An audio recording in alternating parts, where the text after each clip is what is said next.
Hello guys, welcome back to some more videos. Gonna give you guys a little bit to get into the stream, but welcome back. And I know that last night's stream was pretty bad. I already got a viewer here. What's up, man? How you doing? Last night's streams were pretty bad to the point to where I didn't even keep them up because they really a lot of crashing, a lot of things I wasn't really a fan of in that first stream. So yeah, I definitely took that stream down. Those really weren't that great of streams to me. But today we're going to be getting to it a stream that I've been wanting to do for a while. I've actually been taking the last couple of months to make this list. I've actually got the list. Hold on really quick, guys. I have the list right over here. Right here. Got the list. Had to write it on paper because I was going to use my phone to record the video, but I couldn't put the notes in the phone, so I'll use some paper here. Now, tonight we're going to be getting to a very interesting topic. Tonight we're going to be talking about 20 underrated horror films, at least in my opinion. To me, these movies are very underrated. They're films that deserve more credit than they actually get. And they're films that I personally really do enjoy. Just going to make sure the stream is sounding okay. If anybody can comment in the live chat, let me know if the audio sounds good. Let me know. But yeah, sounds good. Sounds good. So we're ready to go, ready to rock and roll. How's everybody doing tonight? As far as newer movies go, I haven't seen really anything besides Joker. Joker was an amazing movie, and I'll give it a review as soon as I get time to. I've been stuck in between the Halloween franchise and doing all that stuff and working on some audio projects, which I want to get out eventually. So yeah, I've been really busy, man, doing a lot of stuff. But tonight, we're going to be talking about 20 underrated horror films. Horror films that you've probably seen, probably haven't. If you haven't seen them, I recommend them. And given a little spoiler alert, I'll let you guys know when to like the I don't know. We'll see if I spoil anything or not, but they're old movies. So, and by the way, most of these movies don't really have big giant spoilers. So even if I do say a spoiler, it's something minor. So, don't get too distressed with that. But yeah, 20 underrated horror films. And I kind of wanted to do the honorable mentions first because these are films that I've put on many lists before. There's a lot of them here. But these are films that I put on top underrated sequels, top underrated, pretty much a lot of those lists that I did in the past, I put these movies in so much to the point where I'm like, you know what? I'm not going to put them in this list. I'm going to be a little bit more different. Going to choose more unique films that I haven't talked about that much on this channel to put in the list. But these are some honorable mentions to me. And this one I'm a huge fan of. Leatherface, The Texas Chainsaw Massacre Part 3. I think this movie is very underrated. I think without the gore in it, it's still pretty damn good. Ari Mahaloff as Leatherface is amazing. You got Kate Hodge, William Butler, Ken Foray, Tom Hudson, Viggo Mortensen, Joe Unger, like I said, Ari Mahaloff. You got Jeff Burr directing, which I like Jeff Burr. Huge fan of him. He made Stepfather 2, The Offspring, and what else did he make? He made a lot of sequels. I think he makes a lot of sci-fi stuff now, but yeah, big fan of him. I think he's a great guy. I've seen plenty of interviews with him. I've seen interviews with him on this DVD, which, by the way, this DVD is pretty cool. Has a making of, a commentary, remastered, the unrated version, even though it's not truly the unrated cut because there's still footage missing from it, but has a lot of stuff in it. I'm a big fan of it. I think if you haven't seen Part 3, hey, John, how's it going? Grounded's Graveyard is here. How's it going, my man? Just talking about the movie of the night here, Leatherface Part 3. Hello from my desk at work. Yeah, I'm glad you're watching, man. I'm glad you're watching. Hopefully you enjoy the show. I seen your stream, by the way. Really enjoyed it. Some great picks on there. I think Creepshow is an amazing movie. It's one of my favorite horror films of all time. You mentioned some really great films in that, and I really do think that also Waxwork is pretty good too. Waxwork is a good movie. Christine, I love to death. I think Christine's amazing. Um, yeah, those are all some great picks, man. Pretty much your whole list was a lot of great movies, and I hope one day you can do a part 2 to that video. You said you didn't get through the whole list yet, but I'll definitely tune into that. But great stream, man. Awesome show, guys. By the way, big shout out to John Grande, Grande's Graveyard. Go watch that show. It's amazing.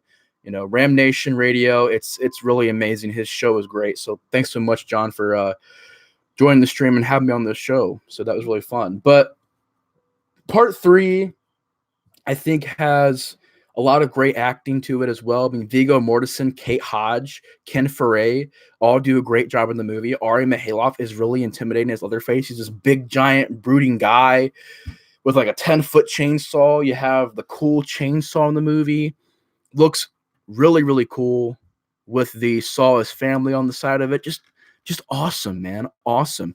And I really wish they would have used this chainsaw a little bit more in the movie.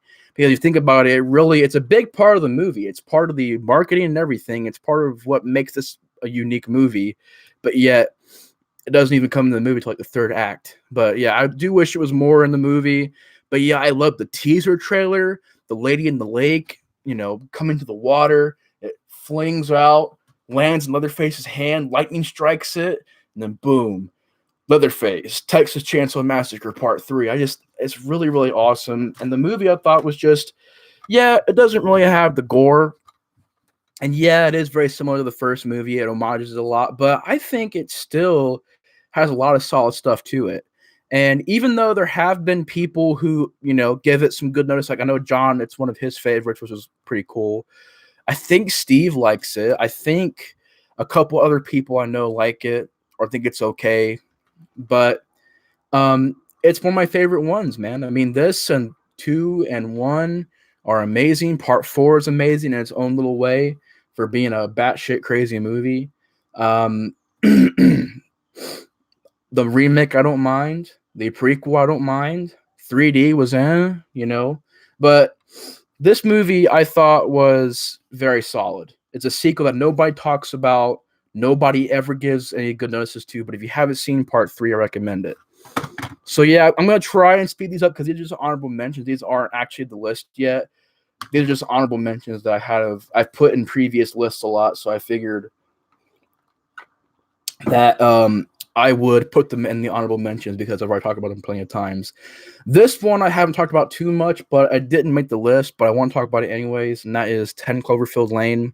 Just overall, a very solid horror film, very solid thriller, very unique, and I thought nailed atmosphere and nailed old school horror very well. If you're a fan of that old school horror tension stuff, this is definitely a movie for you. I mean, it's very intense. You got John Goodman in the movie doing a really great job.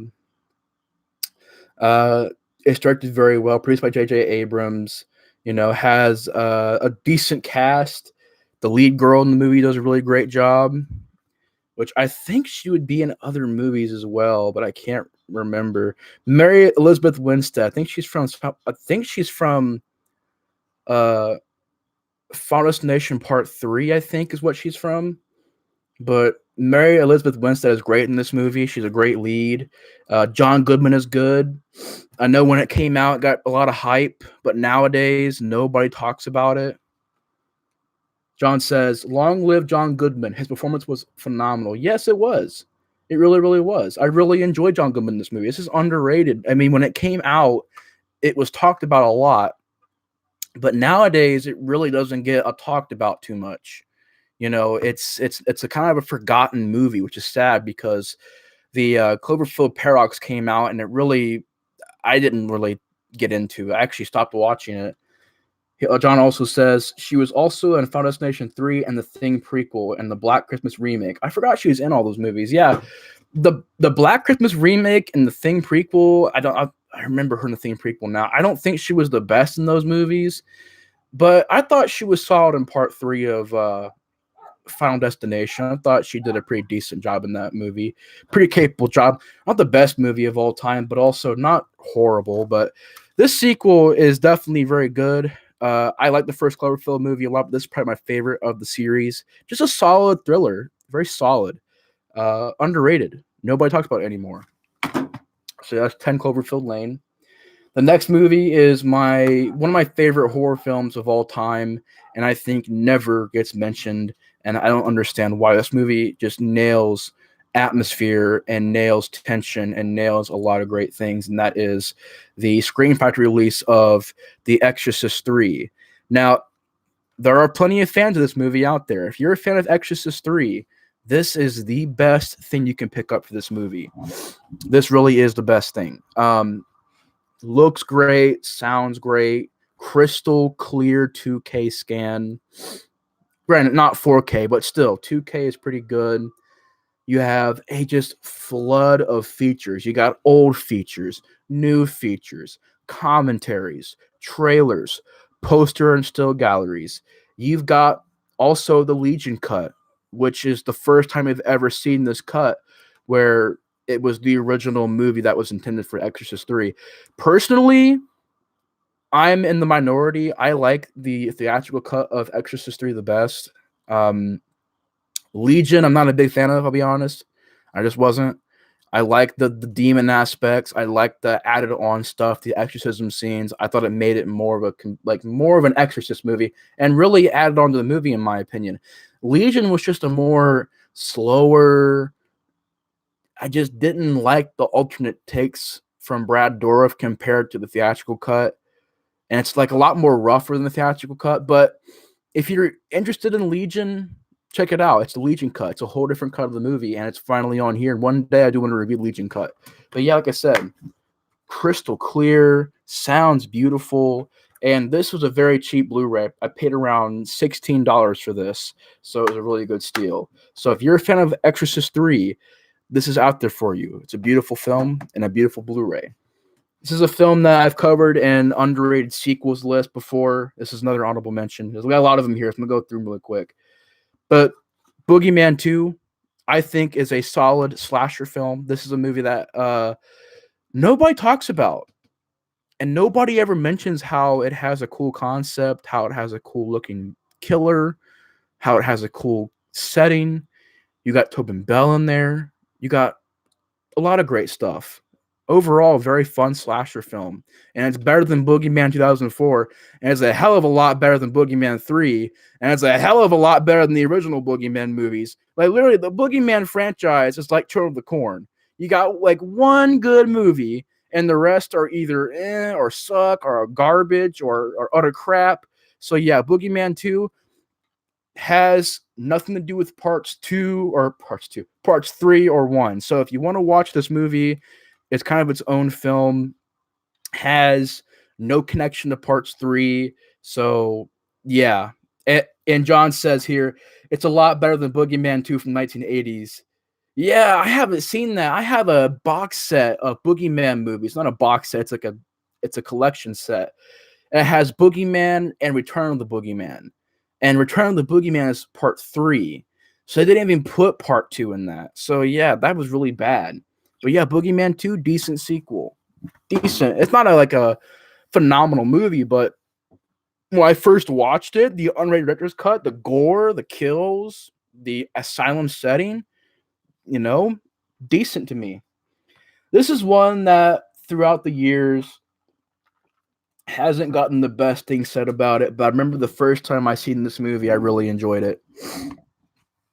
And you got Luke Wilson and Kate Beckinsale, two phenomenal actors, in my opinion, and they really did a great job in this movie. And this is an underrated film to me, and that is Vacancy. Now, Vacancy, I thought was a cool concept with some great tension, more of a suspense-based movie. I liked the idea. I loved the guy who is the counter guy, like the receptionist, creepy guy in the movie.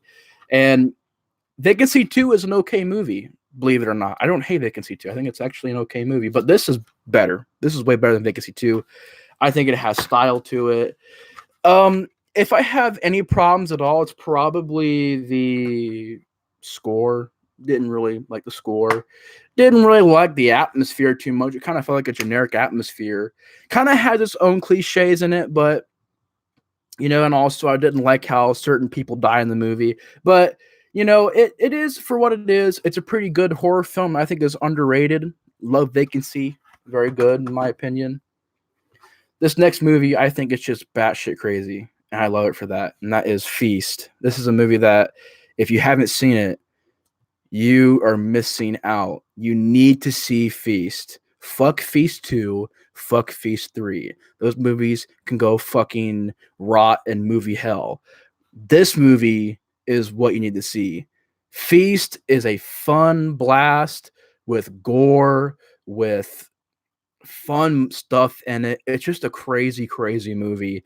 And it's directed by Joe Gulager, who is the son of Clu Gulager from Nightmare on Elm Street 2, Return of the Living Dead. He's also in this. He's also in Feast 2. I think he's even in Feast 3. I don't know how the hell they got him in those movies, but somehow he's in those. And John Gulager made those movies as well. This is his best movie. Feast 1 is amazing to me. It's just a really great. And for some reason, back in the day, I did a rant on this movie. Why did I do a rant on this movie? This movie rules. But yeah, it's like I watched it again, and I was like, man, why did I rant on this movie? This movie is really good. So Feast. Then we've got a movie that I've talked about before, From Dusk Till Dawn, Two Texas Blood Money. This is a movie that is criminally underrated. Guys, I know that part 3 sucks to most people. To me, it's a time waster. But part 2, I legitimately say, is a good movie. Yeah, it's not like the first movie. Yeah, there's no Titty Twister bar. Yeah, there's no George Clooney. Yeah, there's no, Juliette Lewis, is that her name? Juliette Lewis. There's none of those people. But you have Robert Patrick in the movie. You have Danny Trejo. You have a decent cast, in my opinion. Brett Harrelson, Raymond Cruz, Musea Watson, Dwayne Whitaker, Bo Hopkins, I thought was decent.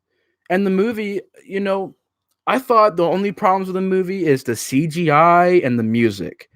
Those are some bad things. The CGI is awful. The music, the score is horrible. There are bits and pieces that I liked about the score, but overall, the score was pretty bad. But I think what it does have is some great camera work, because you've got Scott Spiegel making this movie, who was friends with Sam Raimi. So him and Sam Raimi would make these really crazy, out of off the wall kind of things. And just I don't want to spend too much time on it. This is a great movie. From Dusk Till Dawn 2 is underrated. Another one that I really want to mention real quick is 13 Ghosts. Great remake in my opinion. Just going to get through these a little faster so that I'm not spending 20 minutes on honorable mentions. You're Next, a film that I thought nailed tension, was a great home invasion movie. People hate it. I don't know why. I love it. And we have the last one that I want to talk about, and that is Jacob's Ladder. Now, this is the last of the honorable mentions. Don't worry, guys. I'm through that, I think. Yeah, I'm through the honorable mentions. Jacob's Ladder. Hey, what's up, Taggy Titties? How's it going? Welcome to the video. But Jacob's Ladder, if you haven't seen it, beautiful horror film. That's all I'm going to say. Beautiful horror film. Fuck the remake, because there needs to be no remake. I don't know why there's even a remake of Jacob's Ladder. This doesn't need a remake. This is a perfect horror film to me. Perfect horror film. Great movie. All right, guys. So now we're going to be getting to the actual list here of 20 horror films that I feel are underrated. This was a list that took me a long time to get through, and I spent probably around 3 or 4 months just, oh, that movie, I'll put it down. Oh, that movie, I'll put it down. And overall, came down to this list. A couple of these are probably going to be pissing people off, but it's just my opinion and how I feel. Another honorable mention real quick, Halloween 3. If you hate it, that's cool. I love it. But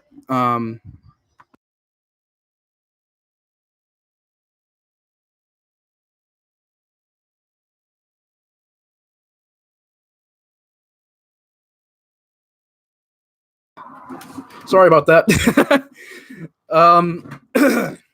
Dinner's done. Okay, I'll come in there and get some food in a second. But what was I saying? Somebody just barged in my room that scared the crap out of me. But anyways, let's get to the list. We got number 20 here. This is a movie that's gonna piss people off, But you know what?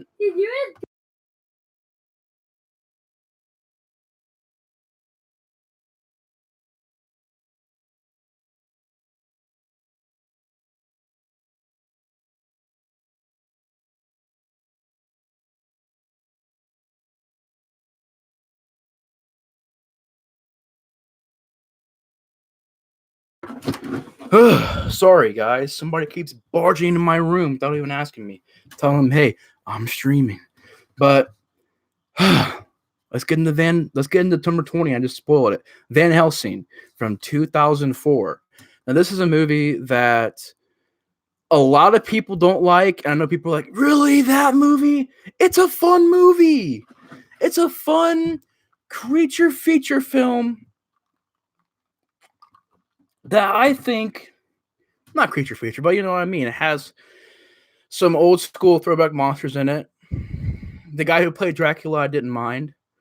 I will admit it has problems. The CGI, the 2000s feel, the Frankenstein, I really didn't care for. I really didn't like the way that he looked in the movie. He kind of has this weird design that I really didn't care for, that I thought was just really just. It didn't look like Frankenstein. I just said it did not look like Frankenstein, but everything else, I liked the movie. Hugh Jackman, the werewolf aspect of it.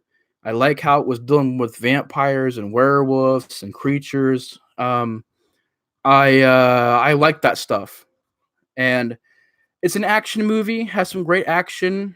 I just overall feel like, you know, I just feel like overall it's not a very bad movie. It's a movie that doesn't really get too much said about it, so that's why I put it on the list. But number 19 for my friend John, he showed me this movie, a movie called Martin, and I really enjoyed the film. Now, Martin came out in the 70s. I believe it was 76, 77.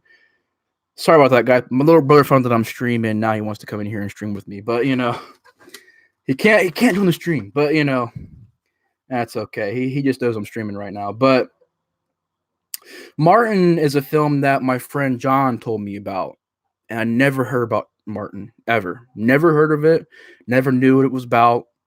And it's a very interesting horror film that deals with maybe a guy is a vampire. Maybe he isn't. Maybe he's a psychopath. You never know. You don't really know throughout the film. And you have to watch Martin to understand where I'm coming from. It's a film that you just kind of have to get into. It's the acting, direction. George Romero made it. I think it's much better than the Crazies from the 70s. I'm not a fan of the Crazies. I'm not a fan of just the way that it was done. It's the slower paced movie that I thought was just overall. I didn't really care for it too much, but it's not a horrible film. I just didn't care for it. But Martin is a great movie. If you haven't seen Martin yet, check out Martin. It's underrated. Next movie on the list is The Mist. The Mist is a film that, when it came out, once again, was very hyped, you know, got a lot of great notices, but The Mist nowadays doesn't really get much said about it. And it only has one problem, the CGI. The CGI is the only problem. The rest of the movie, I think, is classic horror, to me, at its best. You've got Thomas Jane, great job. His ending performance in that last scene is one of the most heartbreaking scenes I've ever seen in a horror film. For those of you that know what I'm talking about, you guys know what I mean. The ending is just unflinching. It's creepy. It's grim. And the movie has some creepy ideas, like this weird bugs that sting you when your face swells. You have these weird tentacle things that grab onto you. And did I miss any other than The Mist? Sorry, lost connection for a few minutes. Actually, just got done mentioning Martin, John. Martin is a movie that you recommended to me, and I really enjoyed it. Loved it, actually. I seen it and was very surprised by it. And, I never even knew about Martin, never until you mentioned it. And I was like, let me give it a watch. And I really like the way they did the vampire aspect, where you really don't know if there's vampires. If it's a vampire, if is he crazy? Is he a psychopath? You don't know. All you know is he's this crazy guy that has, needles and blood collection and stuff like that. Yeah, long live Martin. I agree with you, man. Martin is a classic. It really is. But The Mist, I just love the idea of it. These creatures in the mist. The mist looks pretty cool. I just overall really enjoy that aspect. I really do. I really do enjoy that aspect, and the acting and the atmosphere. It's just all done well, and it's a film that nobody ever talks about anymore. And it's sad because when I seen the movie theater, I was really scared by it, and obviously it doesn't scare me anymore. But that ending performance by Thomas Jane and his performance throughout the entire movie, I just thought was just very well done. Very well done. But yeah, The Mist, directed well. It's directed by Frank Darabont, who made The Green Mile, The Shawshank Redemption, which is an amazing film. So yeah, directed very well. It's casted very well. The kid in the movie does a good job. The other lead from The Walking Dead, she's in this movie. Marisa Gay Harden. It was either her or Laurie Holden, but one of the girls from The Walking Dead, which I really enjoyed her performance. You had this really cool religious aspect of the movie. I just thought overall it was a very well made movie. And it's a movie that without the bad CGI effects is flawless to me. Flawless. Now, John, you're going to be interested in this one because John wanted to hear my thoughts on the Hellraiser movies. And one day I will do reviews on the Hellraiser movies. I just kind of avoided it because most of the movies suck ass. But this is a Hellraiser collection here. It comes with 3 through 8. And most of these movies suck. Like these all right here suck. Hellraiser 4 has a lot of problems. And my favorite, though, is this movie right here. Hellraiser 3, Hell on Earth. I love Hellraiser 3. And I know that's kind of crazy. Yeah, people think, oh, what? Hellraiser 3 is your favorite out of all the Hellraiser movies? And I just love the simplicity of it. I love how it's Pinhead being a slasher. I love how, it's just a basic, very straightforward plot of like Pinhead being the leader of the movie, having the most screen time, him really being the main focus of the film and the slasher part of it, which I really enjoyed. I really enjoyed the performances in the movie. The lead girl did a decent job. Hellraiser 3 is very underrated. It's simple, yeah. It's basic, yeah. But I love that. I love how it's easy to get into. I love how it's easy to follow. When I first seen it and seen that scene where pretty much the freaking lady walks into the DJ place and they're just people getting messed up left and right, left and right. Well, Hellraiser 3? Yeah, man, Hellraiser 3 is great. Hellraiser 3 is underrated. That club scene where people are getting CDs, boom, right here in the head, chains hit, people in the face. Just really well done. And the last 30 minutes of the movie is just Hellraiser dominating everything. The last third act of the movie is Hellraiser kicking ass everywhere. And it's just very, very, very well done. You have practical effects in there. You have just some great looking sets in there. It has a very unique look. It's directed very well. It's lit very well. It has some good acting in there. I just love Hellraiser 3 to death. I think it's a great movie. The next movie on this list I want to get into, I've been looking over here at this stack of movies because I put it up this freaking list, but the next movie I want to talk about is a movie called Mom and Dad. Not Mom and Dad. Mom and Dad.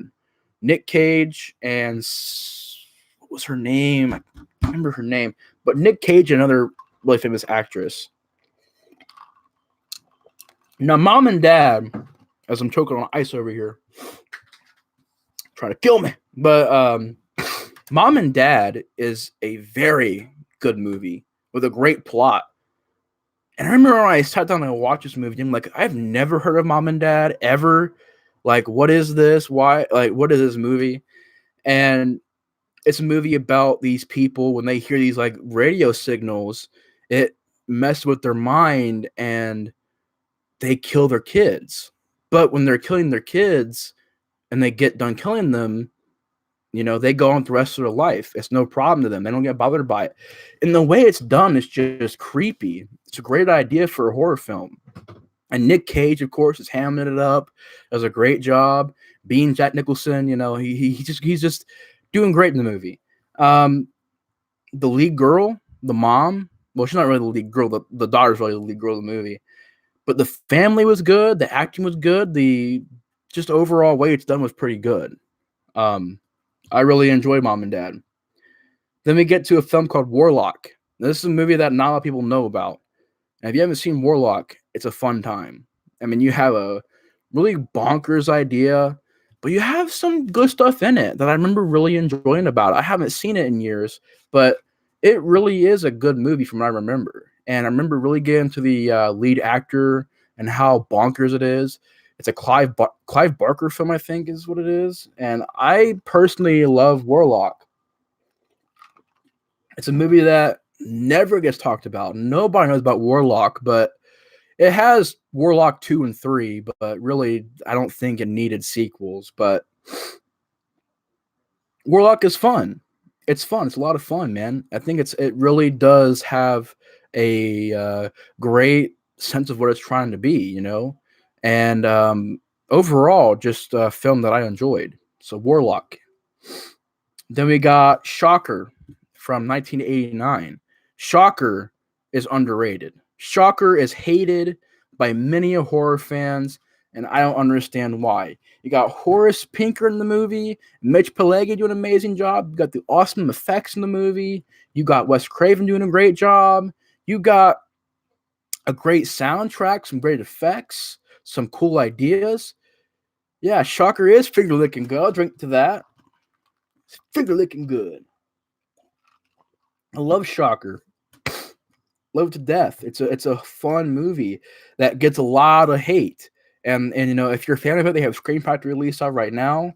It has just some great things in it. I love the slasher part. I love the idea of the movie. Electricity and ghosts and stuff like that, and possession. I love it. You even has some crazy stuff in the movie, like where a little girl gets a bulldozer, tries to kill your lead. It's a crazy scene. The only problems I had with it is that sometimes there is some rough acting in the movie. Like, the lead guy was good, but his girlfriend, some of the friends, just the acting wasn't really the strongest at certain points. And also the dream sequences, the whole dream aspect. I'm like, that didn't need to be in the movie where he has a dream and sees deaths and it happens in real life. I'm like, that's Nightmare on Elm Street. Come on, man. You really got to do that in this movie. Yeah. Yeah. John says Cammy Cooper was hot, but she couldn't act. No, she couldn't. She was horrible in the movie. I'll be honest. She's like that girl from Nightmare on Elm Street 4 who tried to play Kirsten in that movie. What was her name? Tuesday Night or something like that? Dude, she could not act in that movie at all. She was monotone the whole movie. Nightmare on Elm Street 4's Kirsten was like monotone the whole time because she wasn't an actress. She was a musician. But yeah, I didn't like Cammy Cooper. She was really plain. Some of the friends I didn't care for. The dream aspects where he sees his girlfriend and they have a dream together. I didn't like that. I didn't like how he sees these deaths happening in dreams. But the third act is amazing where they go inside the camera and great effects. That's what I mean. It's like there's things done in that movie that I do not understand how they do. Like where it's like filmed through a TV version screen, then it fades to a film screen. Like the way it's done in that scene looks great. So yeah, Shocker, fantastic movie. And this one is number 13. And this is a film that you guys are going to hate me for saying this about, but Jason Goes to Hell. Now, John, stay with me, John, stay with me. I know you don't like it. I know that that all the Jason fans hate this movie. I know, but I can't help it. It's gory, it's fun, has a good lead, it's directed competently to me, and I just think it's a fun time to me. To me, if it's not to you, that's fine. But to me, Jason Goes to Hell is a fun time. I love how different it is. I love how unique it is. I love the demon aspect. I love the body hopping aspect. I do not hate the film. And the gore is great. The gore is amazing. You got people getting their arms broken, bones protruding, people getting, this like signpost shoved right through this girl and ripped up out of her. Her body splits open. It's like, oh my God. The melting scene where the body just melts into a big giant, like just this practical effect. The jaw melts off of it. Just love it. Love the way Jason looks in the movie. I love the way that it's done. Just a film that gets a lot of hate, and I don't understand why. This and Part 5. Part 5, I also have to mention Part 5, but Part 5 I've talked about so many times. I'm like, well, if I put it in the list, it'd be so obvious. But Jason Goes to Hell, sorry guys, I have a lot of fun with it. Jason Goes to Hell is a good movie to me. Next movie we're talking about here is number 12, and that is a film called Creep. Now, Creep is a film that I reviewed a year ago. I reviewed Creep 1 and Creep 2. Creep 2 is pretty good, but Creep 1 is a very solid horror film that, once again, I had never heard of before. Never heard a single word about it, and when I seen it, I thought it was a very well-made movie. Very simple film, very basic, simple film. It's a found footage film, but it's used very well. The tension in the movie is very well done. It's a very realistic movie. It's a very grounded film, and I thought it's a movie based on acting. I mean, don't get that anymore. I mean, we have The Lighthouse coming out, which is just two guys in a lighthouse going crazy. Love that. Joker. Joaquin Phoenix is one guy going crazy throughout the movie. And in Creep, it's just two guys. One guy who's the camera guy, the director, or not the director, but this guy who's involved with this Craigslist ad or whatever. And the guy who you don't know much about. Is he a liar? Is he a killer? Is he a thief? You don't know what he is. He's a weird guy. It's this movie where it's all based on just this weird relationship where it's the camera guy doesn't know what this guy is, doesn't know if he's off or anything like that. But throughout the movie, they just reveal more and more and more until the ending. It gets intense. Stalking happens. You got some great scare scenes, and just it uses simplicity to scare you, and I appreciate that.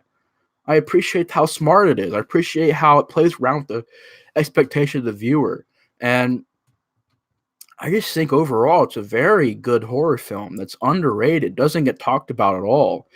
And I also think it just really nailed some stuff, suspense, dread, and the acting was really good to me. Really good. It was really good. Cheap movie, didn't cost much to make. I don't know if it costed like $1 million to make it. I don't even know. But all I know is that the budget was very, very low. And it really did a great job. Creep 2 is also very good. If you haven't seen that movie, watch them both. They're very good movies. The first one is definitely my favorite. But yeah, Creep, solid horror film, man. Solid horror film. You need to see if you haven't seen it yet. Number 11 is kind of like two movies because they're both great films. But I'm going to go to the 2012 one because it's my favorite one. And it's Maniac from 2012. But I also will say this. Maniac from 1980 is a great horror film as well. They're both fantastic films. To me, though, what made the 2012 film so unique was the POV aspect. The hardcore Henry stuff. I loved that. I loved how it was filmed. I loved the music. I loved Elijah Wood in the movie. I thought he did a great job in the film. He really did do his own take on the character, and I really enjoyed it. Joe Spinell as well did a great job. That's why I would say I put both of them on this spot because they're both great films. I would prefer the remake, but there's nothing wrong with the original movie. The original movie is great. Yeah, Joe Spinell going crazy. He's much more of a different maniac. He's much more of a guy who, enjoys that he's killing people. Whereas Elijah Wood is really nervous, doesn't really like doing this. He's just kind of just losing it, and I thought that Maniac from 2012 was just a really well-made movie. You got some scalping scenes in there. You got some weird flashbacks and weird hallucinations. You get to see more in the mind of this guy. You have the original movie, which is more of a sleazy grindhouse kind of film where there's dirty streets and, filth everywhere. It's filmed uncomfortably where Frank Zito, I think is the name of the character. It's all up on his face. He's kind of a uneasy guy. You don't really know much about him in the first Maniac movie. But Maniac 2012, I just thought did some great things. I mean, you have effects being done in one shot. And when you do a POV movie like that, it's impressive. It's very impressive because how many POV movies do that? How many will do scalping in one shot, no cuts, nothing like that? How many will do a car driving, hits the guy, he falls back, all done in one shot? Like there's no cuts in there. And a lot of these scenes go on and on and on because they're one shot. And I just thought overall it was a cool aspect of the film. There's a scene where he grabs a meat cleaver, swings, hits a guy right here in the face with it, like right in the mouth. Boom, like right here. And the blood is squirting. You have a scene where at the beginning of the movie, he stabs a girl right here, grabs her hair, scalps her, one shot. Beautiful. So I love the remake of Maniac. But the Maniac original film was actually pretty good as well. They're both great horror films. Number 10 is one of my favorite Wes Craven movies, probably my favorite one. I would say probably my favorite one is this movie, and that is The Serpent and the Rainbow. I remember I had a 3-pack Wes Craven DVD collection, and I watched People Under the Stairs and Shocker, love them. Then I watched this movie, and I did a review in this movie, but the review got messed up. So if I can fix the file, I could put it back up on YouTube. But if I can't, I'll redo the review because this movie deserves it. This movie, I thought, is very well done. Acting, atmosphere, dread, the voodoo stuff. It's a creepy movie. It's a movie that when you look at it, you ask many questions like, is this real? Can this really happen? Has this really happened? And technically speaking, it has happened because it's based on a book. But the third act is beautiful. It's like horror masterpiece to me. And Bill Pullman, fantastic in the movie. His girlfriend, fantastic in the movie. Zakis Mokai, fantastic. Paul Winfield, awesome. Just to me, some great acting performances in there. Some classic horror moments. It really knows how to give you suspense, and it really knows how to do its job well. And it's a movie that nobody talks about. Once again, I'll keep saying that over and over again. This movie doesn't get anything said about it. I mean, ever. I mean, really, this Blu-ray is the weakest one of all of them. I mean, that People Under the Stairs Blu-ray was decent. The Shocker one has features. This ain't got squat. This ain't got squat. You want this has the commentary where Bill Pullman walks out 45 minutes into the movie. That's sad. That's sad. And they use his commentary for the featurette. Like his commentary stuff. They put in the feature. They couldn't even get an interview with Bill Pullman. And the featurette isn't really much. It is not long. It's like 15 minutes long. The commentary is nothing. Bill Pullman, it's cool when he's there, but he just walks out of it. I'm like, wow, really? You can't complete the rest of the commentary? And there's like trailers, still galleries. So overall, I mean, it looks beautiful, sounds beautiful. I love that art. I really do. But it's probably the worst Scream Factory release I've ever picked up because it doesn't have any features. I mean, it does, but they're kind of lame compared to the other movies. So even Scream Factory was like, You know, we could get somebody else to put in the commentary, but nah, it's just Ripper in the Rainbow. Nah. We could get documentaries on it, but no, we're not gonna spend the money. It's okay. We're not gonna do it. I'm just like, why, man? I mean, don't get me wrong. I love People Under the Stairs. I love Shocker, but to me, this movie is true horror. It's true horror. It nails horror very, very, very well, and suspense and old schoolness. I love how old school it is, using psychological aspects to mess with your brain, the Hades stuff, the voodoo stuff, the hallucinations. I love it all. But yeah, overall, Serpent and the Rainbow is underrated as hell. It's a classic horror film. I love it to death. Now, number 9 on this list is going to be shocking to some people as well. Because this movie I watched a lot as a kid. And I loved it as a kid. I watch it now. I still love it to death. And everybody hates it. Everybody thinks it's garbage. I'm like, no. Watch part 2, 3, 4, 5, however many parts there are to this freaking movie. This movie doesn't suck. This movie's fun. And this movie is a Stephen Miner film, Lake Placid. This movie sucks. Have you seen part 2? Part 2 sucks. Part 3 is awful. Part 4, 5, 6, 7, 8.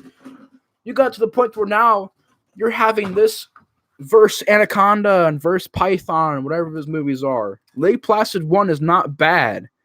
I love it. Everything about it. I love the acting. Yeah, Bill Pullman. Really not Bill Pullman, another film. Bill Pullman does a great job, in my opinion. Stephen Miner, great job directing it. It's miles better than this. Yeah, that's what I mean. It's like you have people who absolutely hate Lake Placid. Like, I've seen rants on Lake Placid. But then I'm like, dude, have you seen Lake Placid 2? Lake Placid 2 sucked. It sucked so bad, I didn't want to watch part 3 and 4 and 5 and 6 and 7 and 8 and Anaconda and crap. I didn't care because I'm like, dude, doesn't need sequels. You don't need a sequel for every franchise. I'm sorry, Hollywood, you don't. Children of the Corn, Amityville, Hellraiser all proves my point. Blair Witch proves my point. You do not need sequels. Because half this movie's sequels suck badly. So this movie, Lake Placid 2 sucks. This does not suck. This is awesome to me. This is a fun killer alligator flick about a giant alligator. I will give it this. Yeah, right.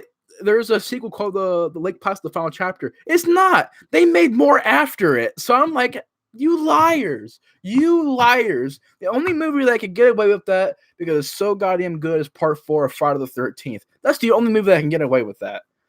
As far as everything else concerned, if you call it a Final Chapter, you lie to me, then it's disrespectful to me. You know what I mean? Disrespecting me with that. But no. What was it? Resident Evil, Final Chapter. I hope so. I hope it is. It better be. Yeah. Lake Placid, the Final Chapter. Yeah. Then they made 5 other movies afterwards. Freaking Hollywood or whatever. Whatever the 20th Century Fox. Whatever the freak produced these movies. But yeah, Lake Placid. You got Bridget Fonda, Oliver Platt, Stephen Miner. You have a cool alligator idea, cool death scenes, a guy literally being bit in half and his bottom just tore out. Really well done, practical effects. Does it have problems? Yeah, the CGI is dated. Really dated. It really is dated. The score isn't much. Some of the characters, but overall, I thought the movie, for what it is, it's underrated. To get that much hate from me is ridiculous. It's like, dude, have you not seen the sequels? The sequels are awful. This is not awful. This is fun. You have an ending where they kill the alligator and they drive the body on a damn truck. That's how big it is. You have a scene where an alligator kills a damn bear. It's like, this thing is just really well done. It makes it intimidating. And I won't lie, it's intimidating. Now, in part 2, it wasn't. Part 3, it wasn't. This movie, it's intimidating. You're like, wow, this thing is huge. Like, this is crazy. It really did a great job. I thought it nailed the atmosphere, nailed the look, felt cool to me as a kid, for lack of better terms. It just felt like a good movie to me. and it still is. It's a movie that I feel is fun to watch, fast paced. There are some CGI effects in there that are dated, but there are practical effects in there, mixed in. And yeah, I think it's just overall a very, very fun movie that I actually really enjoyed.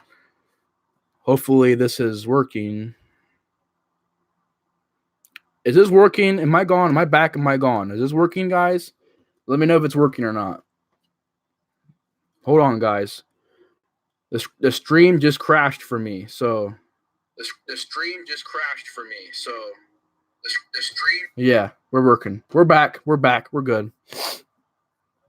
But yeah, number 9, Lake Placid. Number 8. This is a movie that is one of my favorite horror films of all time. This is a movie that, I want to say rest in peace to Rutger Hauer, because in this movie he did fantastic. And that is C. Thomas Howell and The Hitcher. This movie doesn't even have a Blu-ray in the US. This is like the only DVD for this movie in the Blu-ray. This is the only DVD in the US of this movie. It's sad. This crappy cardboard DVD that awful movies like Valentine get, but yet somehow, some way, The Hitcher, one of the most awesome horror films I've ever seen in my entire life, gets this awful cardboard DVD with no features, no remastering, nothing. But yet Leprechaun Origins gets Blu-rays. But yet, how many other movies out there that get Blu-rays? The Gallows, Children of the Corn movies get Blu-rays. I'm like, those movies get Blu-rays, but The Hitcher doesn't? Criminal to me. Criminal. I mean, what else can I say? Rutger Hauer, rest in peace. Great job. A legend. From Blade Runner to all these other movies he's been involved with. Rutger Hauer does a very good job in the movie. And the thing about The Hitcher is, you didn't need sequels. I have the sequel and the remake. You didn't need them. You did not need them. The Hitcher does not need sequels or remakes. You know why? Because it's a great horror film. It's a great horror film that I think a lot of people have forgotten. And without some people here on YouTube recommending the movie for me, I would never have seen it, sadly. But one day, I seen it on the DVD shelf, and you know how much the movie cost? $1. That's sad, man. That's pretty sad. It's sad how I see this movie on a shelf for $1. I would pay more for this movie. I'd give it $5, $8, more than that for this movie for a Blu-ray. For a Blu-ray, I'd give it $16, $17, $18 for it because it just deserves it. But it's just sad, man. It's really sad when Hitcher is $1. Doesn't deserve it. It doesn't. It's a great horror film. And if you haven't seen it, check it out. C. Thomas Howell is great in the movie. Yes, some awesome scenes. Yes, some awesome chase scenes. Yes, some cool car chase scenes. The character that Rutger Hauer plays, the Hitcher himself, is such an interesting guy. You don't know about him. He's kind of like Michael Myers. You don't know what he is. He's just kind of there. He's kind of just doing his thing. You don't know why he's there. You don't know why he's doing this to C. Thomas Howell. What is he? Why is he doing it? You don't know. Makes it scary, right? Makes it creepy, right? Well, the remake and sequel have to describe, oh, he's this, oh, he's that. This is why he's doing it. I'm like, don't do that, man. For certain horror films, it works. Doing the whole explanation thing. But in this case, with The Hitcher, he did not need it. He didn't need to know why he was doing this stuff. He just did it because he's The Hitcher. And I think it has a great score, fantastic setting, great sequences. The Hitcher is awesome, man. Legendary film, Hitcher. Now we get to number 7. Number 7, guys. Oh. Here's to pissing off the entire horror community. This will piss people off.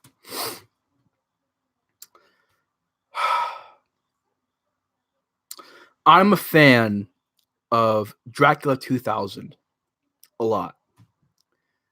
A lot. I know you don't like it.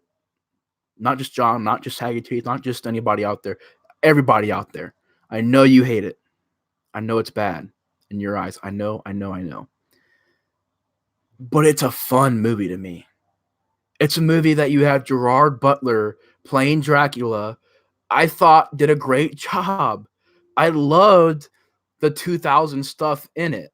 See somebody leave the stream. I say somebody leave the stream. I'm so sorry. I know. But yeah, I'm sorry. The Linkin Park soundtrack, not just Linkin Park, but Linkin Park in there, earlier bands in there.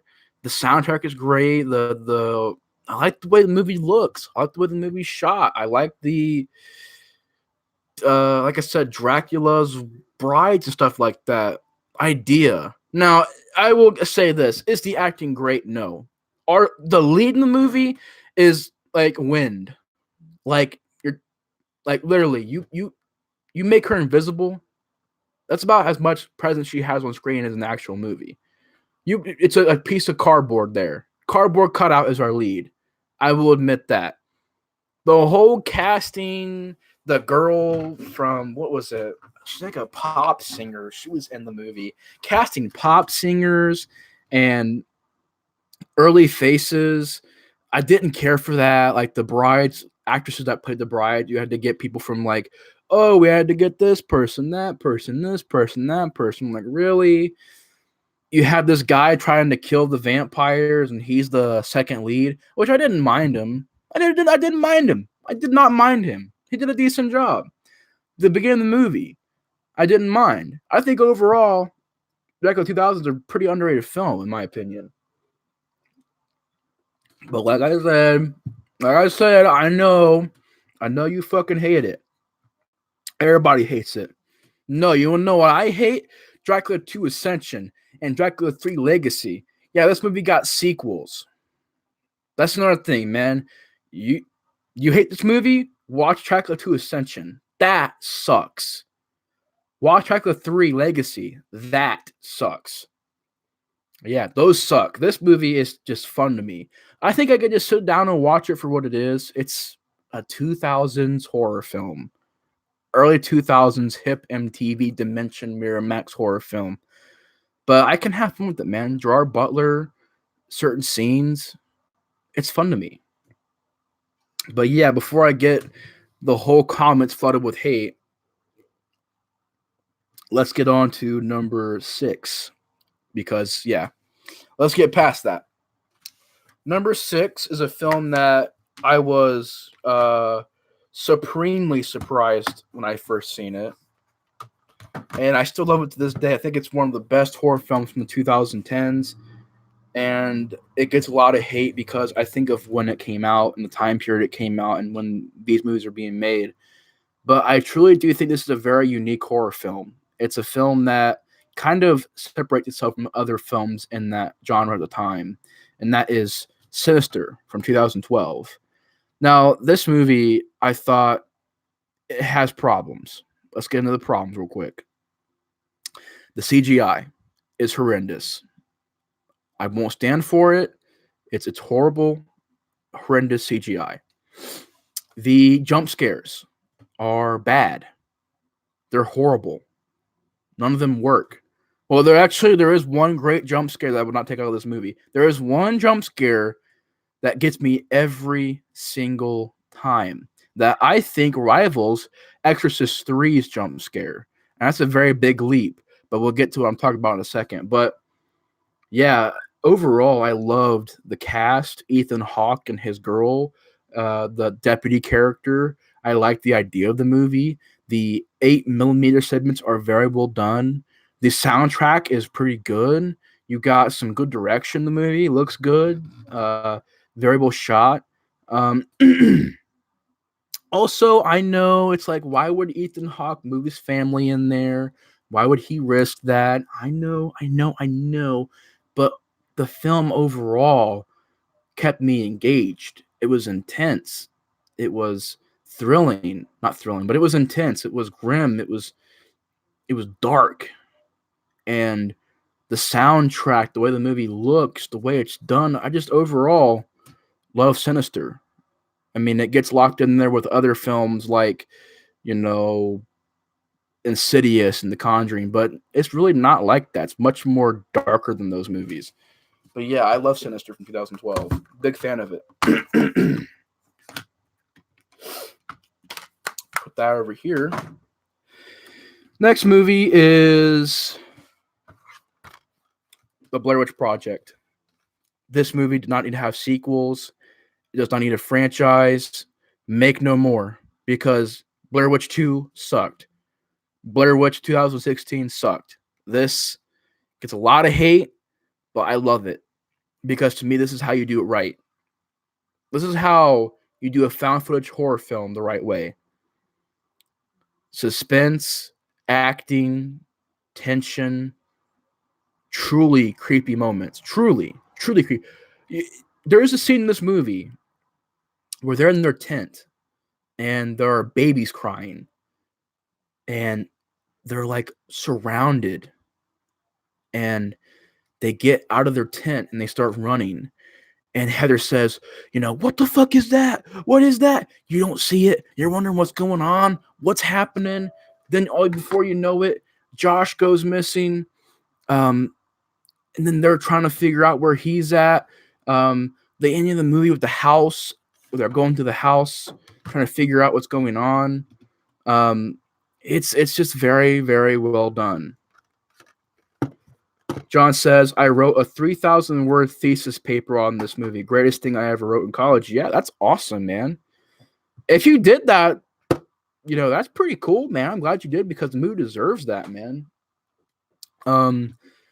It's very well done. It's very well done with the legend of the Blair Witch, the lore I got into, the games, which I have. Hold on, I have my favorite of the games somewhere. I don't know where the hell it went, but I did have Blair Witch Volume 2, Coffin Rock. But for some reason, it's not there anymore. I don't know why it's not. Yeah, man. Long live the Blair Witch. Yeah, I definitely agree, man. I'm glad that you wrote that 3,000 word thesis paper on it, man. It deserves it, man. It deserves it. This is how you do it right, man. This is how you do it right. There's no witches like in 2016's movie where there's the witch and it's loud and oh my god, yeah. It's like no. That is not how you do it. It's like, to me, Paranormal Activity 1. Simple, basic, to the point. That's how you do it. Not parts 2 and 3 and 4 and the Ghost Dimension, whatever, where it's demons and bloodlines and oh my god. It's like, really? But this to me is basic. Very, very basic. There's no tents flying in the sky and loud noises and it's not like that. That's not how you do it. That's why Blair Witch 2016 is not going to hold up. To me. John says, OMG, I think Blair Witch 2016 is possibly the worst theatrical horror film of the decade. It totally missed the point of, he means totally missed the point of Blair Witch. Yeah, I totally agree, man. I totally agree. I mean, for some reason, when I did my review for it back then, I was like, yeah, it's okay. It's like Batman vs. Superman. Yeah, it's okay. Or Jigsaw. Yeah, it's okay. But I'm like, man, why am I so like, they're not good movies. I rewatched Blair Witch. I'm like, this movie is awful. It's boring. The characters suck. This is how you do characters. 3 people in the woods. They're best friends. You buy it. Their acting is realistic. This is the only found footage movie that when I first seen it made me go.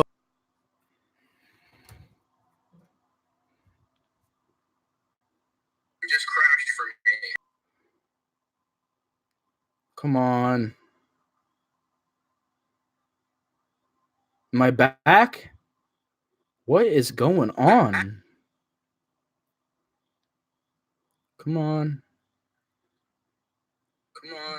All right, yeah, I'm back. Sorry about that, but yeah, like I said, this is how you do acting, man. This is how you do characters in these kind of movies. This is how you do it the right way, in my opinion.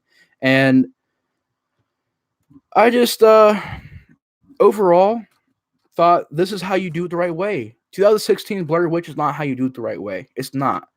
Don't watch that movie. Don't watch Blair Witch 2 and that garbage crap. Watch this movie. This is a masterpiece, in my opinion. So yeah, that was number 5. Number 4. Once again, this is gonna piss people off. You guys ready for this? What the fuck was that noise? That's perfect. But Poltergeist 3. I'm sorry. Poltergeist 3 is underrated to me. Poltergeist 3 has problems, but for it to be called one of the worst sequels of all time, for it to be called one of the worst movies of all time, or for it to be considered one of the best, or one of the best, I wish it was one. I wouldn't say it's one of the best horror films of all time, but it's not that bad. I watched it again. It's not that bad. Has problems. It really does. The doctor character, the therapist guy, whatever the fuck that guy was, horrible. The ending, horrible. The fact that you got King coming back in this movie and you got him being played by somebody else, horrible. The Nancy Allen character, horrible. The fact that they don't really do much with, Carol Ann in the movie, horrible. They kill off what's her name? John, what's her name? I can't remember her name. They kill her off. The lady, what is her name? They kill her off. She's the lady who does. She helped Carol Ann in the previous movies. They kill her off. Zelda, yeah, they kill her off. Garbage, utter garbage. Zelda Rubinstein. Thank you, John. Yeah, garbage. I will admit, garbage. But what gets me about this movie is the effects and the mirrors. I'm a sucker for a movie about mirrors. I mean, I haven't seen Mirrors, the movie, but I'm a sucker for that kind of idea. I love movies about mirrors. There's something about that and asylums I'm a sucker for. And the skyscraper aspect. I loved it. I loved the way the movie looks. And the effects look cool. There are certain scenes that look cool. Like how Carol Ann falls into a puddle in the ground, and it's actually like a tiny little puddle, but yet she goes into it all the way. And you're wondering, that's in one shot. How is that done? You have rooms of ice and stuff like that. Look cool. I'm gonna call him that from now. Tom Skillet. Tom Skillet. Tom Skerritt, though, is great in the movie. It's just Nancy Allen isn't really the best in the movie, man.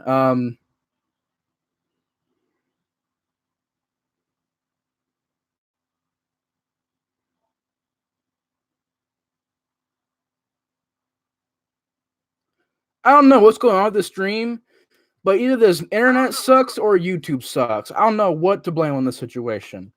But sorry about that, guys. I don't know what the hell is going on. But like I said, the parking lot scene I really enjoyed. The pool scene. I enjoyed the mirror aspect of it. I liked certain aspects of the story. Has a lot of problems. That's why I would say it's not nearly as good as Poltergeist 1. I haven't seen Poltergeist 2 yet, so I don't know about that one. Just never seen it before. But I do think overall it has some good moments in the movie. But I can definitely say it's not nearly as good as the first movie, and it really isn't. And it has a lot of issues. It really isn't. But that's number 4. Now we're going to get to number 3, and that is Grave Encounters. Now, Grave Encounters is a film that, when it came out and was on Netflix, didn't know much about it, seen it, and really, really enjoyed Grave Encounters.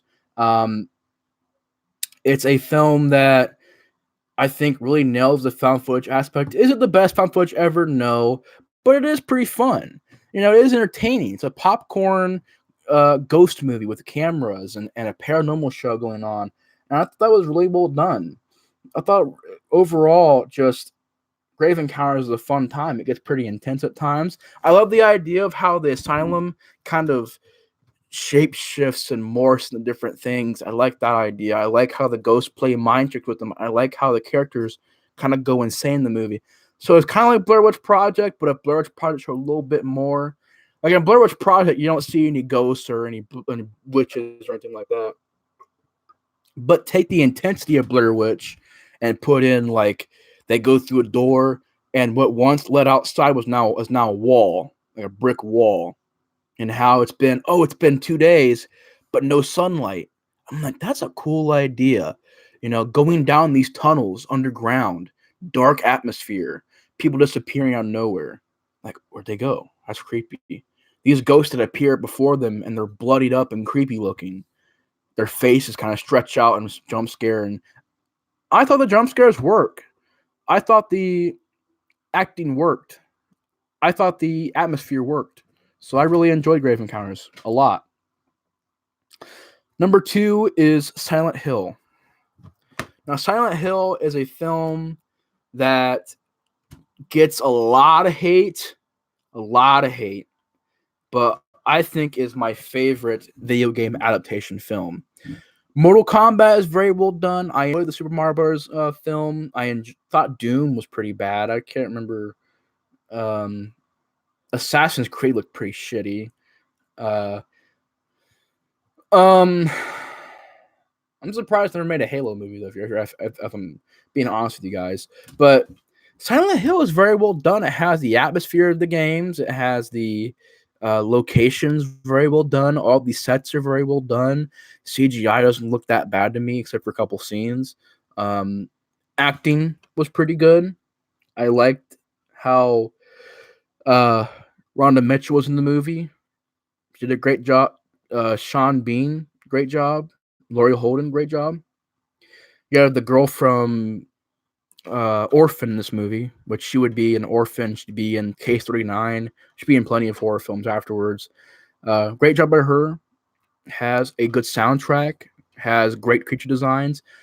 But it kind of misses the point of the Silent Hill games. Like, if you're a fan of Silent Hill 2 and 3 and 4 or whatever, you're going to get pissed because the movie... Look, Pyramid Head shouldn't be in the movie. He really shouldn't, because Pyramid Head was James Sutherland's demon that he was manifesting. When you basically like this, when you go to Silent Hill, you're not gonna see Pinhead. Hell, you might see Pinhead. He might be your demon, but you're not gonna see Pyramid Head. You're not gonna see the nurses. You're not gonna see the skin wrap demons. You're not gonna see it because whenever somebody goes to Silent Hill, it's their own demons. So that aspect, I was like, man, can you imagine that? Them actually running with that idea, her going there and actually seeing demons manifesting her own demons. So it does bother me as a fan of the Silent Hill games. I beat the first one, beat the second one, played the third one, but didn't beat it. The fourth one I got pretty far into, but didn't beat it. So if you're a fan of the Silent Hill video games, you're going to notice some things about the movie. You're going to be like, really? They did that? But great atmosphere, great soundtrack, and is a hell of a lot better than the second movie. Don't see the second movie, Revelation. Don't see that movie. See this movie. This movie's good enough. Don't see it. And the last movie on this list is a film that nobody knows about. Nobody. There's maybe 4 or 5 reviews on YouTube of it. And I remember seeing the trailer for this movie back in 2010 and really being like, wow, that looks good. That looks interesting. And somehow, some way, because Walmart didn't have it, Best Buy didn't have it, Buybacks didn't have it, nobody had it, except for a little old rinky-dink DVD shop somewhere that I went to. Finally, I found a copy of it, and it's a very impressive film. It has like maybe one problem, that's the CGI effects, but besides that, it's a solid horror film, solid zombie movie, and that is The Dead. Now, The Dead came out in 2010 and is a Ford Brothers film.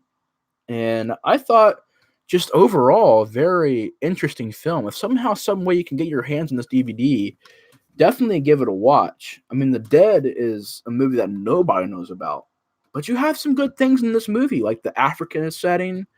It's very hot atmosphere. It was shot in Africa on location. I can appreciate that. It has, gave the local villages stuff like that. People were playing zombies, having fun. You have that in the movie. Some really cool looking zombies. You have some really good looking scenes. The night scenes, the darkness is very well done. Its usage of a low budget is very well done, very inspiring to me because it shows that you can make a good movie with a low budget. The lead guy in the movie, this guy right here, does a great job. And they have a great thing going on where him and this other guy, there's a racial thing going on where he's like, you Americans, always think you can come over here and solve all the problems. And there's kind of that thing that we're at this point in time when there's zombies coming everywhere, there's zombies everywhere. It's the two cultures working together to survive. And it's done the movie well done, like very well done. And him and the other guy make a great team. He's like pretty much like, well, if I can get you to this place, can you come and help me find my son? And it makes a great story. And they work together as a team. They're trying to survive. The whole message about, how America, really, and it's true. I mean, really, you think like Americans think they always know the answer, but sometimes they don't. And it even shows in the movie by the end that we really don't, which I won't spoil for you if you want to see the movie, but there's really, it does a great job, but it's not obvious. It's not like they shove it down your throat. It's just you watch the movie, you can see where they're coming from. It's like, and they build that relationship. They're like, I finally have respect for you. I realize you're just trying to survive like me. You're just like me in the situation. The Walking Dead would do it a couple times, but The Walking Dead is really not my show anymore. Like The Walking Dead, I last watched season 3, and it was good, but I have no clue where the storyline is in that show. I really don't. But yeah, it has a great hot atmosphere of Africa shot on location. It looks beautiful. Has a great soundtrack. The usage of tribal sounds and African-based instruments, and combine that with a really creepy zombie-esque score. You have classic zombies in this movie, the slow-moving zombies, which look pretty cool. You have practical effects, which is pretty cool. That's good to see in a newer horror film. So good practical effects. The Dead 2 India, I don't think I'm going to see that movie because it's like, is that the series gimmick now? It's going to be going to different countries. What is the third one going to be at? Freaking, I don't know, like, we're gonna put the third movie here, fourth movie over here. It's like that's the gimmick of this franchise. But at this point, it wasn't a gimmick. It was unique. It was like, wow, that's cool. In Africa, and the beaches and the deserts and the villages and the desolation. Just imagine that. Imagine if you crashed in a plane in Africa, and you woke up in the desert, and there are zombies everywhere you look. Your main focus is not the zombies. Primarily it is, but you got to get food. You got to get water. You got to avoid overheating. You can't find a car. And when you do find a car, it's all beaten up, battered up, barely runs, overheats like that. You constantly have to pull the car over to put some water in it, cool it off or whatever. You constantly run out of gas. And it's like, wow, put yourself in that position. Like, because it's an American guy. So it's like, if you're American, put yourself in that position. You're in Africa. You don't know what to do. Like, it's done in the movie beautifully. Because throughout the movie, you're like wondering, okay, what is he going to do now? And he even says, well, we can't walk on foot because if we do that, we're going to die because of the heat or the zombies. You got to avoid the zombies. Got to avoid the certain, which is something that I'm surprised they didn't touch on a little bit more, But it's like, aren't there those people like those things in Africa, the armies, whatever, that kill people? It's like, why don't they have to use that in the movie where it's like they're like an enemy, but like but they don't really do that. But they have some great scenes, like where he's walking to the desert, and this girl. It's a very, very, very well done scene where she has a baby and she's limping. It's, hey, come over here. He's like, I can't take the baby. I can't take the baby. And then the girl's like, take it, take it. And he grabs the baby, and she's like, kill me, kill me. And he has to shoot her and take the baby. It's like, man, like, that's a really well done scene. And it's just, it gets you to the point where like, wow, this is like interesting. Like, how would you deal with this, and going through villages and seeing dead bodies and going to an airport, finding nothing, trying to communicate, can't find a phone, can't find a radio, you can't find anything. You don't know if the rest of the world's okay or not. You don't know if you're going to get back home or not. And he has flashes to his family and going back home and friends. And you really do get a good sense of that in the movie. And that's why I love The Dead so much, because it's a simple, basic film, but it knows how to use atmosphere very well. It knows how to keep you intrigued and interested in the film and engaged. And I gush over it all the time. Well, I would. I don't really gush over that much, nowadays, but I rewatched it like a couple of months ago. I'm like, wow, this movie really holds up, So yeah, if you can somehow, some way find The Dead, check it out. I mean, that scene's great. You have a scene where he's in a cornfield and there's zombies in the cornfield. You don't know where they're at. Pretty cool. There's a scene on the beach where these zombies walking towards him. He's trying to break this crate to get something out of it. There's like guns and stuff in it or whatever. There's a scene where, he's on his own in the desert by himself, just trying to figure out where to go. And just overall, I loved that aspect of the movie. But yeah, The Dead is a great film. And The Dead was number 1. So yeah, I love The Dead so much. But anyways, guys, that's my 20 underrated horror films. Hope you guys enjoyed the video. Thank you so much, John, for watching. John, I think you've been sticking around the whole time. Thank you so much for sticking around and watching the video. Hope you guys enjoyed. Thank you, John, for sticking around. I know it was like a lot of technical difficulties, a lot of times where I was getting interrupted, people barging my door, internet giving out, but we made it, guys. We made it to the 20 underrated horror films. So I want to say thank you guys so much for watching. Hope you guys enjoyed this video. I think it turned out a lot better than the streams from last night. But what I regret, though, is that I watched Halloween Resurrection last night. And I was having so much fun, man, with Resurrection. I mean, I was screaming at the movie at the top of my lungs, like, come on, that's stupid, So I really do wish I would have done a fan commentary. I'm just saying this right now, guys. If I would have done a fan commentary on Halloween Resurrection, it would have been one of the best fan commentaries. Not fan commentaries, but, commentaries. If I had done a commentary on Resurrection, that would have been one of the best commentaries on my channel, because I had so much fun with it, man. And Busta Rhymes, why? I just love it, man. So I had some fun doing that last night, man. Watching Resurrection. I've seen H2O today. I might watch 4 or whatever later on. But yeah, that was cool. Check out John's channel, Granny's Graveyard. Does a great job with his channel. Really do enjoy his stuff.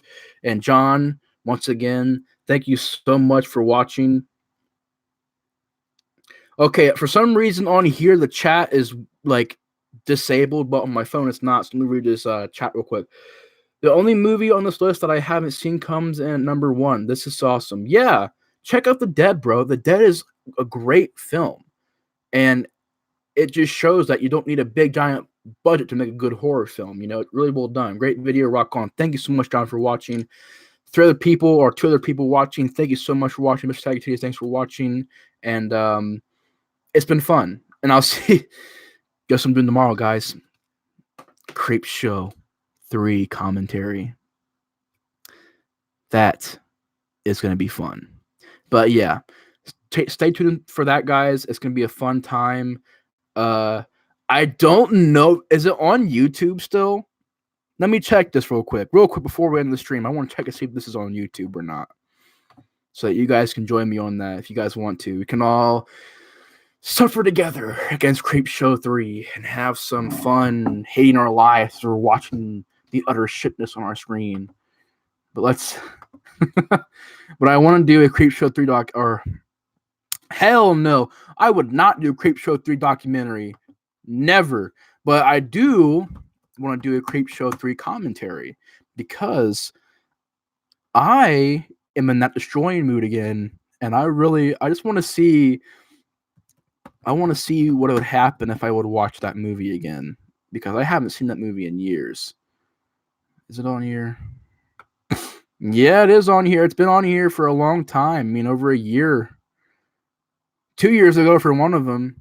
Yeah, so it's on YouTube, guys. So is Creepshow 2. That's crazy. But yeah, if you guys want to watch Creepshow 3 with me tomorrow, there's like 3 versions on YouTube for free, so we can all watch it and have a fun time. It's not going to be a fun time. But if you guys want to watch it with me and let me know your guys' thoughts in the comments, we can definitely do that.